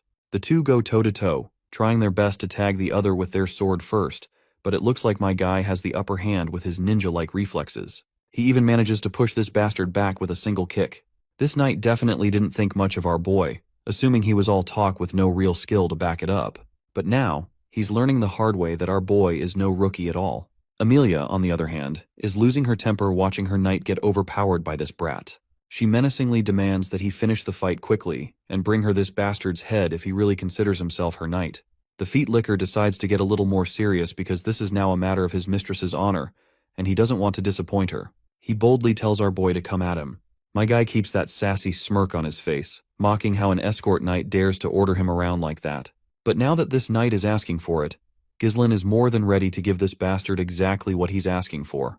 The two once again engage in a deadly dance of swords, but this time, the knight isn't holding back a single bit. He even manages to graze Ghislaine's face with a nasty cut. Both of them are moving so fast it's hard to follow their movements. All they leave behind are silhouettes of themselves. Amelia, on the other hand, is growing more frustrated and restless watching Ghislaine fight like this. She can't believe how a guy who was once called a lousy punk is now fighting her knight, Bernaf, on equal footing. The fight itself is incredibly intense, and if you blink, you miss it. Both fighters are too fast. When our boy tries to tag this bastard, he dodges, and when this bastard tries to tag our boy, he dodges. This back and forth continues relentlessly. Ghislaine then tries to use the same attack he did before, but this time he gets slammed hard onto the ground. While he's caught off guard, the knight charges at him with his sword in hand, but Ghislaine quickly reacts, pulling off a series of acrobatic moves before landing back on his feet. By now, Ghislaine has figured out that this dude is enduring attacks by using mana. On the other hand, the knight is also forced to admit that Ghislaine is quite different from what they've heard about him. The way he wields his sword doesn't look like something systematically taught. It seems more like he picked it up through real combat experience. The knight asks if Ghislaine has perhaps fought with barbarians so often that he naturally adopted their style. He believes that such a method might work in a chaotic battlefield, but claims it won't work against him. This time the knight vows to end this. Ghislaine also knows that this is not proving to be easy. The narrow, precise thrusts of the blade constantly targeting his head can mess with sense of distance and timing. And at close range, the difference in opponent's size makes it hard to overpower this bastard with technique alone. In the first place, this knight wasn't an opponent Ghislaine should have tried to take on yet. It's basically like trying to defeat a final boss with level 1 gear. But, well, Ghislaine didn't have much time to prepare for all that, so he decides to take the fight up a notch. He conjures up a mana string, which zips past the knight's ear. Before the knight can even figure out what's going on, my guy pulls a sword from behind, knocking the bastard hard at the back of his head. Then Ghislaine follows up with a kick to the knight's face. Bernaf momentarily loses his senses after getting hit twice on his head, leaving the spider lady in disbelief. My guy then leaps into the air and comes crashing down, but the knight quickly throws him away with a powerful push of his body force. Bernaf swiftly tells his mistress to get out of here because he can no longer guarantee her safety at this rate. And from this point onward, he vows to give it his all, warning her that she might get caught in the collateral damage. Ghislaine is also fired up for this fight because he hasn't faced such an entertaining opponent in a long time. Meanwhile, Amelia is running down the corridor with her cat for her life. She looks visibly distressed because how dare our boy cause her such humiliation. She has no clue who could be the idiot who leaked information about the Merchant Guild to Ghislaine. There's no way he would know about it in such detail, at least not without help. The rumors about him about slaying orcs, protecting his younger sister from assassins, and even defeating the heir of Logius, judging by that rascal's past, she had thought it must have been either luck or exaggerated information. But now she is forced to believe that he might really have improved. She then notices that all of the guards are missing, which annoys her further. But she soon finds all the soldiers scattered on the ground, and the one who took them down is none other than Belinda. Amelia is startled to see Perdium's maid, and before she can react further, Belinda places a dagger right over her throat. That's when Belinda notices the spider hanging over her face. She grabs the little critter in her hands and expresses her dislike about this shit. Belinda then reminds this bastard of a lady that she remembers the day of the engagement ceremony, where she eavesdropped on the conversation between Count Rayfold and the Lord of Perdium. She apparently overheard that all of Amelia's siblings picked on her for having creepy spiders around her. So she raised the spiders herself and took her revenge. Belinda isn't sure if that action was perhaps an attempt to overcome trauma or a display of self-assertion. Belinda then apologizes if this might come off as harsh, but she reminds Amelia that it doesn't suit her. With that, she crushes the spider under her feet. After crushing the spider brutally, Belinda requests that this bitch cooperate with her a little. But before we can learn what kind of request Belinda wants to make, we're back to the fight between the boys, and it looks like the knight has started to exude some serious ominous power already. The air has gotten rough, and the overwhelming amount of mana is really making our boy quite concerned. The knight is really pissed that our boy isn't taking him seriously and had called him an entertaining opponent previously, because that sounds almost like something a lowly mercenary would say. He despises the very idea that someone as lowly and non-serious as our boy dares to call himself a noble and tries to stand on equal status as Amelia. Well, of course, our boy is a noble, and he doesn't think this is something a mere escort knight like himself should say. Bernaf takes his first step, and they start clashing their swords. He is absolutely livid because he thinks Ghislaine is mocking the nobility. He continues to throw one blow after another. My guy is amazed that this bastard is moving forward with such strength and fierceness. But Ghislaine has also had enough. He responds with equally aggressive swordsmanship. This time the knight is definitely not messing around. With a single swing, he pushes our boy backwards, then quickly follows up with another blow to land a critical hit. The time freezes as the final blow from that bastard is deployed, and blood splatters as the blade grazes the shoulder of our boy. Bernaf, on the other hand, is absolutely boggled out of his mind that this bastard braced himself for the injury and used his shoulder to push away the blade. Our boy then quickly retaliates, pushing the absurd knight backward a little. But Bernaf quickly delivers a kick to our boy while mocking him, saying this is the difference between him and a brat who wields his blade for entertainment. The kick sends Ghislaine flying backwards, but it still isn't enough to take him down. He still finds this whole situation quite entertaining. With overwhelming speed, range, and consecutive attacks, the knight controls the flow of the fight. Any attempt to counter him in close quarters through grappling is instantly shut down. In a locked clash, it seems like their swords are bound together, making the knight believe they can't be separated. With Ghislaine's current mana, he can't counter the knight's strength, but he's playing a long game, knowing that the knight has still yet to see the ace our boy has up his sleeve, which is Ghislaine's unique mana cultivation technique. In an instant, Ghislaine unleashes his third core and shifts the balance of the fight. One powerful strike is enough to knock the sword out of the knight's hand, leaving him bewildered. The only thing in Bernaf's mind is how this guy wields such explosive mana during combat. With Bernaf now defenseless, Ghislaine places his sword over the knight's head, freezing him completely. At that moment, Belinda drags Amelia into the scene as well. The once cocky lady is literally in tears, and quickly agrees to give the 10,000 gold, urging them to simply vanish from her sight afterward. While Ghislaine is glad to have gotten what he came for, he's also irritated that it had to come to this. It would have been so much easier if she had just agreed earlier. Anyhow, he withdraws his sword and walks toward Amelia to deliver some bad news. The fee just went up to 20,000 gold. In the aftermath, Amelia's entire palace is in shambles. She's throwing stuff around out of frustration. Not only did her knight lose, but now she has to fork over 20,000 gold. The knight tries to apologize, admitting that Ghislaine turned out to be a much stronger individual than the rumors suggested. He owns up to his mistake, saying it's his fault for not assessing him properly beforehand. Ghislaine had emitted mana surpassing that of an advanced level knight. Amelia is clearly not thrilled to hear this. When Bernaf asks if she wants to report this to the Delphine Duchy, she slaps him across the face. She grabs him by the collar, furious because what he says isn't practical. Seems like she is terrified of Duke Delphine, because if he finds out about today's incident, she knows she's done for. The reason she is secretly allied with Duke Delphine without her father's knowledge is because of a covert agreement she had with Duke. He promises to support her rebellion, and she is supposed to help him by bringing down Perdium. If this alliance is exposed, it's certain her siblings will kill her. If our boy knows about the secret of the Merchant Guild, then Amelia is sure he might also know about her agreement with the Duke as well. She knows he has to be stopped, so she must do whatever it takes to take down that bastard. The knight acknowledges this.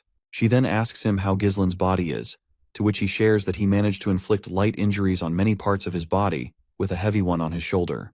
Not only that, but because Ghislaine spent an explosive amount of mana, he won't be in the best condition for some time. Since they are thinking of getting rid of him without leaving any trace, they cannot use knights from their land.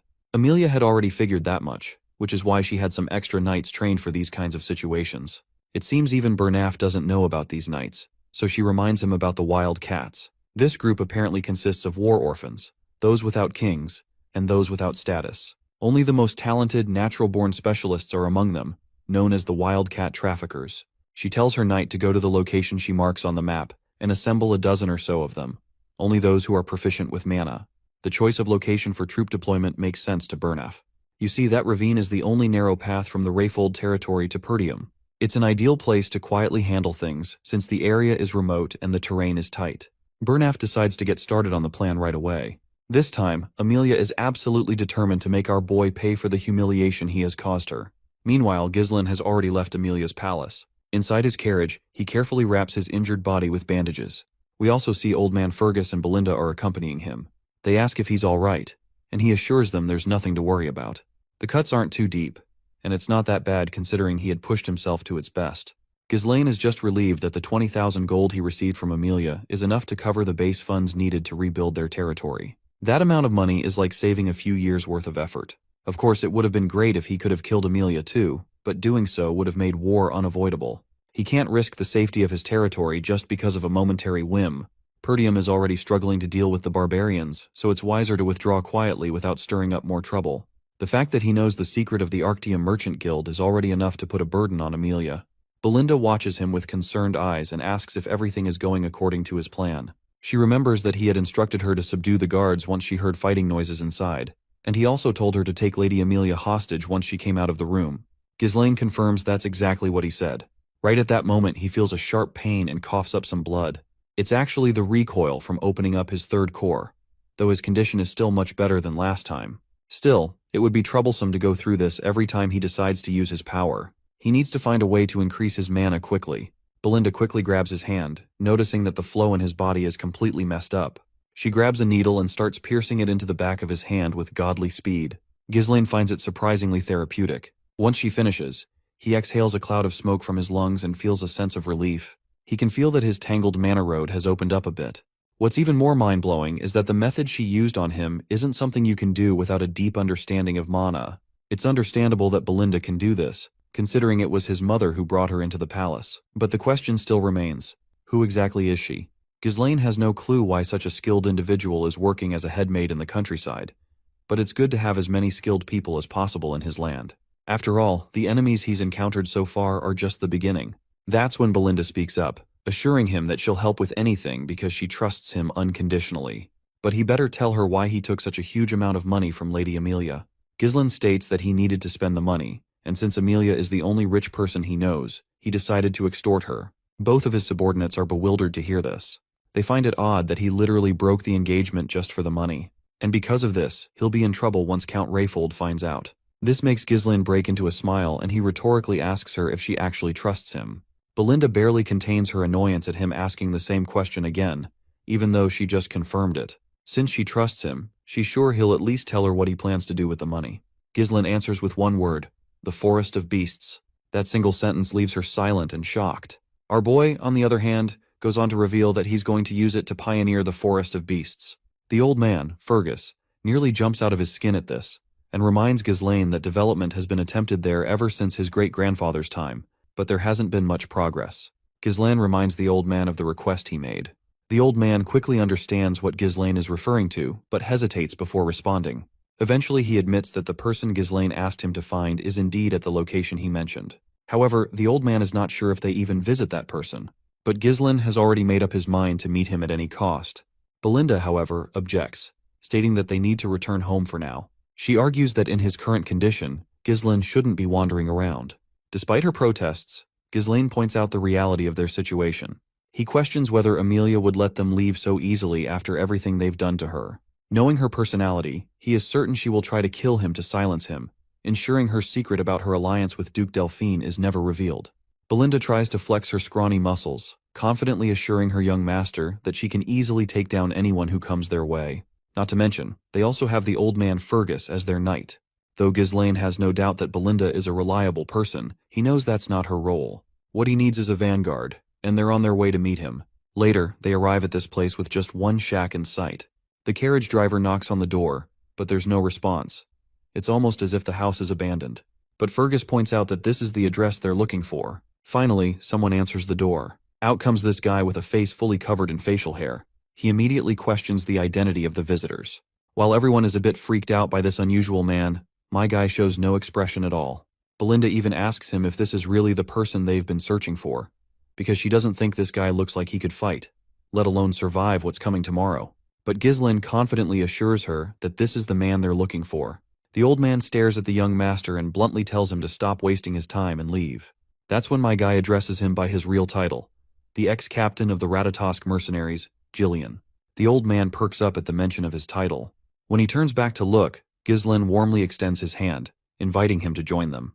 Both the old man and the carriage driver are shocked to hear the mention of the Ratatosk mercenaries. Here's the thing. The Ratatosk mercenaries were a legendary group that only master warriors skilled with most weapons could join. Though they no longer exist, their reputation is so strong that knights from even distant lands have heard their name at least once. And the captain of that legendary group is Jillian. That's the man Ghislaine has come all this way to meet. The old man throws his axe with full force, but my guy just tilts his head slightly, and the axe zips past him. Everyone else immediately goes on high alert. They quickly surround their young master and take fighting stances, ready for whatever comes next. But Jillian is all business. He's not here to waste time. He bluntly asks Ghislaine the reason for his visit. Belinda steps in front of our guy, believing this man is a complete nutcase. But Ghislaine keeps it short. He only says one thing, the eternal punishment, and further claims he knows the cure to the incurable illness his daughter is suffering from. Well, that's enough to pique Jillian's interest. Apparently, his daughter's condition causes her high fever, frequent coughing up of blood, and red spots blooming like flower petals on her skin. The sight of her pain, similar to a prisoner enduring punishment, gave this incurable disease its name, eternal punishment. Finally, we see the girl in question. She screams at the top of her lungs in pain, and the mercenary rushes inside the shack to tend to his daughter, Rachel. Ghislaine can see that it's not too late for her. In his previous life, our boy had tried to find Jillian to recruit him, but the man had taken his own life shortly after his daughter passed away. Judging by the state of this house, it's clear that all of Jillian's assets must have been spent on her treatment. Now, all that remains are his weapons. The poor girl cries out, pleading with her father, saying she's in pain and can't bear it anymore. Seeing her suffer, Ghislaine decides to act quickly. He quickly tells Jillian that he's going to start the treatment right away, but Belinda immediately steps in to stop him before he can go any further. She doesn't understand what he thinks he's trying to do, but she knows this isn't something strength alone can solve. This disease is so severe that even priests have failed to cure it, and they called it a punishment from the gods for a reason. She doubts there's anything he can do, but my guy just yanks her hand off his shoulder and makes it clear he can fix her. He reminds Belinda that since she claimed to trust him, she'd better stick to her words. With that, it seems Belinda has no room left to argue. He then hands her a paper listing all the medicinal herbs they'll need and tells her to come back with them. When she reads the ingredients, she's stunned for a moment. The reason my guy knows all this is because, for wandering mercenaries without a home, knowledge is directly tied to survival. You see, eternal punishment might be incurable right now, but a cure will be discovered in the future. Back then, it became quite a hot topic, especially because the method was relatively simple. Thanks to that, my guy remembers it clearly. The only problem is that the exorbitant cost of the ingredients, and one of them is a rare herb called Fairy's Blessing. Now that he has the Fairy's Blessing and the other herbs, he carefully chops them, packs them tightly into a bottle, and pours distilled alcohol over the mixture. He shakes it thoroughly to blend everything and lets it sit for a while. Once ready, he adds the remaining ingredients, stirs them together, and prepares the potion. With that, the remedy is complete. He presents it to Jillian and instructs him to have his daughter drink it. Since Jillian has no reason to refuse, he quickly pours the medicine into his daughter's mouth. The moment it reaches her stomach, the effects begin to take hold. Her bruised red body starts returning to normal, leaving everyone speechless. It's just unbelievable. No one, not even Jillian, expected the medicine to work. But Ghislaine was already confident in the results. Jillian turns to him and asks how he knew about this cure when even divine power couldn't heal her. To this, Ghislaine explains that the priest's divine powers aren't omnipotent. They enhance the body's vitality and strengthen its regenerative abilities, helping it fight the illness. But that's different from offering a fundamental cure. The man's hands tremble as he reaches out to our boy, asking if his daughter will actually be cured. Ghislaine gives the father the positive response he's been longing for. He reassures Jillian that it will take a couple of months, but guarantees that his daughter will be completely cured. The man's eyes widen in disbelief. As big and strong as he is, he falls to his knees, bows his head, and humbly asks what our boy could possibly want in return. Since Ghislaine came all this way, there must be a good reason. However, the old man tells him up front that he has nothing much to offer, other than his useless body. If Ghislaine needs him to become his dog, so be it. He'll follow every command and be his slave. But Ghislaine makes it clear that he doesn't need a slave. What he needs is Gillian, the captain of the Ratatosk mercenaries. When the old man looks up, he's shocked to see the familiar eyes of a dreamer. Gillian quickly stands up, picks up his axe, and removes his long ponytail. Now he looks like an absolute giant, exuding an aura of power and confidence. He asks if anyone else has come here aside from him and his party. Ghislaine confirms that it's just him and his 3 companions. The man then asks if there's anyone with a grudge against him, to which Ghislaine confidently replies that there is, and there will be more in the future. With that said, the giant man grabs his harpoon, and after imbuing it with mana, he launches it with godly speed. The harpoon drills straight through his hut and into the forest.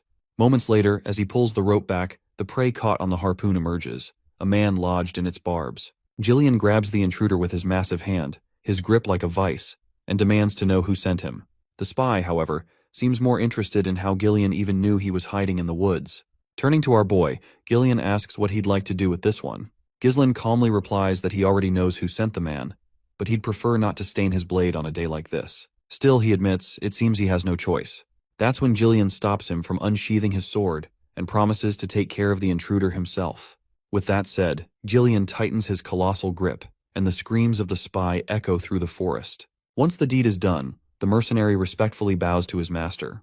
Meanwhile, Belinda is visibly unsettled. Seeing Gillian kill so effortlessly, without hesitation, leaves her shaken. She can't understand why the young master would recruit someone so dangerous. The big guy, on the other hand, falls to his knees and vows that from now on, his life belongs to Ghislaine. In response, our boy offers a confident smile, eager to work with him. The scene then shifts to a lone hut standing in the middle of a swamp.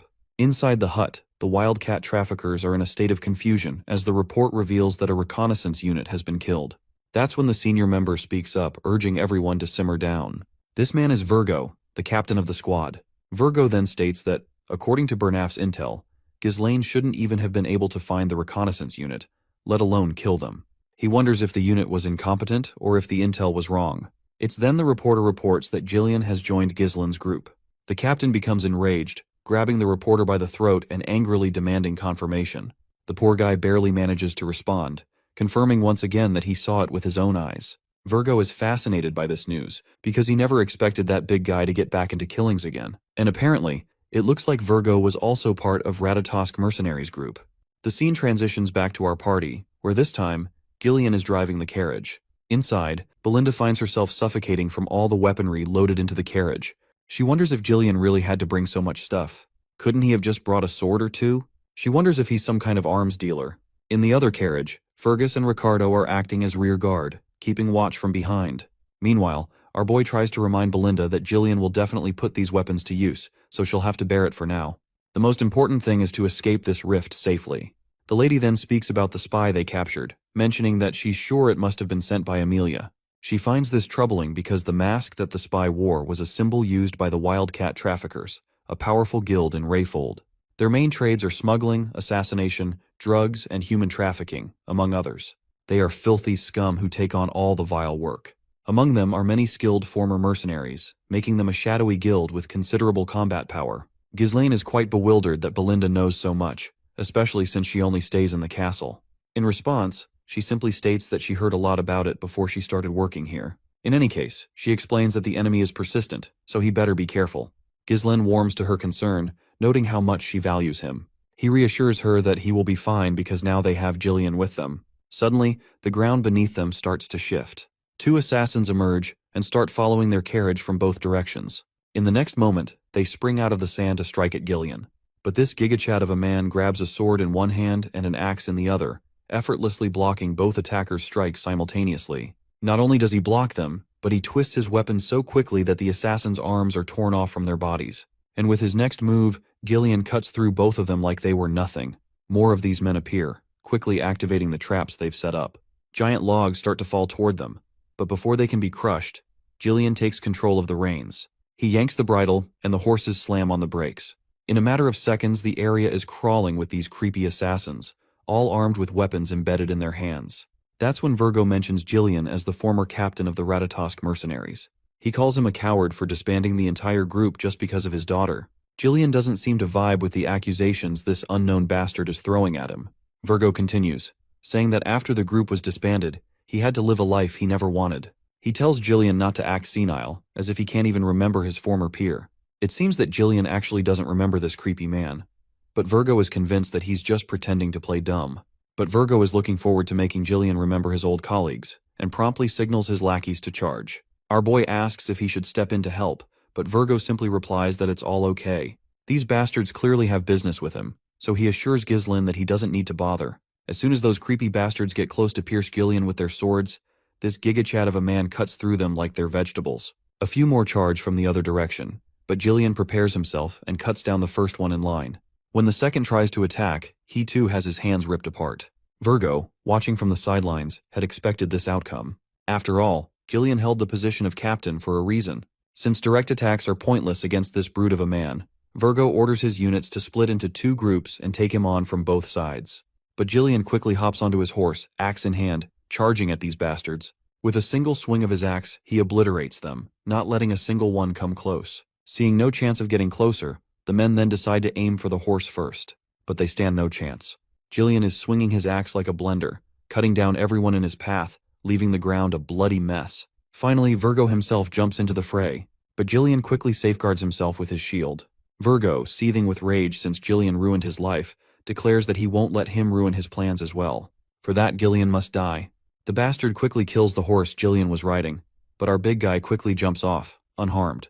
Virgo doesn't waste any time and comes charging with his blade, but the old man quickly blocks the direct hit with his axe. In the middle of the fight, he reminds this bastard that he's no longer the captain of the Ratatosk mercenaries. One crushing blow from our old hero leaves this sucker in pain, and Gillian further throws him away with ease. Virgo is in shambles after just one hit. Blood leaks from his mouth as he questions who the captain is if it's not him. In response, Gillian begins to channel his mana, calmly stating that he has discarded his past. He is now nothing but young Lord Ghislaine's subordinate. This leaves Virgo utterly bamboozled. He furiously charges like a madman, realizing that this bastard is acting so nonchalant after destroying his life. The exchange of blows begins again, both warriors pushing themselves to overpower the other. But it's clear that the one struggling is Virgo, who is only acting out of sheer frustration. He reminds Gillian that the mercenary company was disbanded after he left, and thanks to Gillian's decision, Virgo lost his power and ended up living a disgraceful life just to survive. The old man doesn't respond to Virgo's words. Instead, he continues to swing strike after strike, relentlessly attacking Virgo. But finally, Virgo manages to render the old man's shield useless with a powerful kick. Virgo makes it clear that he had been prepared to sacrifice his entire life to make the Ratatosk mercenaries the best in history. But Gillian threw it all away, only to end up as a mere pawn of a spoiled noble. For that, Virgo isn't sure he can ever forgive him. He finally throws his deadly ninja daggers, but the old man swings his axe around and deflects 3 of the blades. Right then, Virgo charges in with a dagger in hand, but it zips past Gillian as their clash continues. No matter how strong Gillian may have been, Virgo is confident that he is not as powerful as he was when he was captain just a few years ago. While Gillian wasted his time trying to cure his daughter, Virgo is glad that he put himself through countless battles to grow stronger. He's pretty sure this Walmart version of Zeus is no match for him now. Virgo quickly picks up the 3 daggers from the ground and throws them directly at Gillian. But the gigachad Gillian stops them with his bare hand as if they are nothing. When Virgo charges again, Gillian swings his axe once more. Virgo avoids the hit, coming mere inches away from the old man's skull. Gillian quickly imbues his hand with mana and stops the dagger mid-air. He then spoke to Virgo, asking if this was really all the reason he had for seeking vengeance. Virgo is caught off guard after seeing Jillian channel mana just to catch the dagger. It does not take him long to realize that Jillian had not been showing his true strength until now. Before Virgo could react, Jillian's axe struck him brutally in the face, sending him flying into a nearby tree with great force. The old man approached, his voice calm but firm as he questioned why Virgo hadn't come for him earlier if all he wanted was revenge. Virgo sneers and admits that he has already visited Jillian's old home, but there's no trace of the Ratatosk mercenaries' captain. All that's left was a feeble old man, too weak to be worth killing. The thought that the man Virgo once looked up to is gone now was brutal. Jillian can clearly see the spirit of a warrior in Virgo, so he tosses his sword to him and unsheathes his other blade. He reminds Virgo about how he is now bound to another's will, but for this moment, he's ready to show his former comrade the highest level of respect as the captain of the Ratatosk mercenaries. For Virgo, this feels like a dream come true. He quickly grabs the dagger and launches himself into battle. The two clash with all their might, their weapons exchanging blows at such speed that only sparks fly. They seem evenly matched, standing on equal footing, until Jillian strikes. He thrusts his blade into Virgo's ribs with brutal force. Despite the savage blow, Virgo refuses to give up. He pushes forward and retaliates back, but his last attack is futile, and Jillian is on the verge of severing Virgo's head. In that moment, Jillian speaks. He promises his former comrade that he will remember him as the 5th unit commander of the Ratatosk mercenaries, Virgo Villanos. For Virgo, it's a heartwarming moment. To be recognized by the captain of the Ratatosk mercenaries fills him with pride. He smiles one last time before Jillian's sword ends the life of this proud warrior. Once the fight is officially over, Jillian grabs the dagger his comrade was using. Ghislaine also comes out of the carriage with Belinda, and the first thing they notice is the shit ton of limbs and dead bodies scattered around. Belinda comments how they could easily bring in quite a bit of money by looting these dead bodies. Jillian bows his head in apology for the unnecessary delays, but our boy reassures him that there's no need to worry about it. He then can't help but recognize just how exceptional Jillian is, far more than he had originally thought. You see, in Ghislaine's previous life, when he first left home to start his mercenary work, the stories about Jillian were a significant influence in laying the foundation for him to eventually become the mercenary king. Now, he's grateful that his quick actions have earned him such a reliable comrade. He then notices Jillian holding onto the dagger Virgo was using, so he asks the big guy if he knew that person. Jillian quickly confirms that he does remember this person. He even mentions that they were once old comrades. The mention of old comrades causes Ghislaine to reflect on his friends from his previous life. He wonders what they might be doing now. Since he had not met them at this time in his previous life, he's sure they are living their own lives. But he plans to find them and recruit them into his party as well. Anyway, now that everything is cleared, he decides to follow Belinda's suggestion and gather anything valuable these guys have. The lady happily acknowledges it and commands Jillian to take the lead and collect them for us. But the brute warrior reminds her that he is not her subordinate. 2 days later, we find ourselves in Perdium territory after many days. Our party has finally made it into their land after riding for what feels like forever. The brute asks if this is Perdium, to which our boy confirms. When Ghislaine peeks at his territory through the carriage, he feels good to have a home to return to. When he first ran away from home, he thought he would be able to come back at any time, but he was dead wrong. He then turns to Jillian and asks for his opinion about this place. The brute is momentarily caught off guard to hear this and is not sure how to respond, so he just says it's great. But our boy knows that this place is awful, and as much as Jillian hates to admit it, it's indeed in a bad state. All the houses are outdated, renovations are out of the question, and the fields are completely uncultivated. All the farmers have been conscripted into the military, leaving the land forcibly fallow. Gillian then reveals the rumors he has heard that Perdium is always at war because of the northern barbarians. But after seeing it firsthand, the situation is worse than Gillian had expected. To which my guy states that this is one of the many problems he wants to resolve, and this is precisely why he needs the strength of the Ratatosk mercenaries captain. He's sure it will be a long battle, a battle to eliminate everything connected to Duke Delphine and to protect what was taken for granted. Our boy will revive this land no matter what. Once they finally make their way through the pavement of the castle, Belinda is shocked when she notices something unexpected in their way. The man in front of them is actually our boy's father, the man who had been missing since the beginning of this series.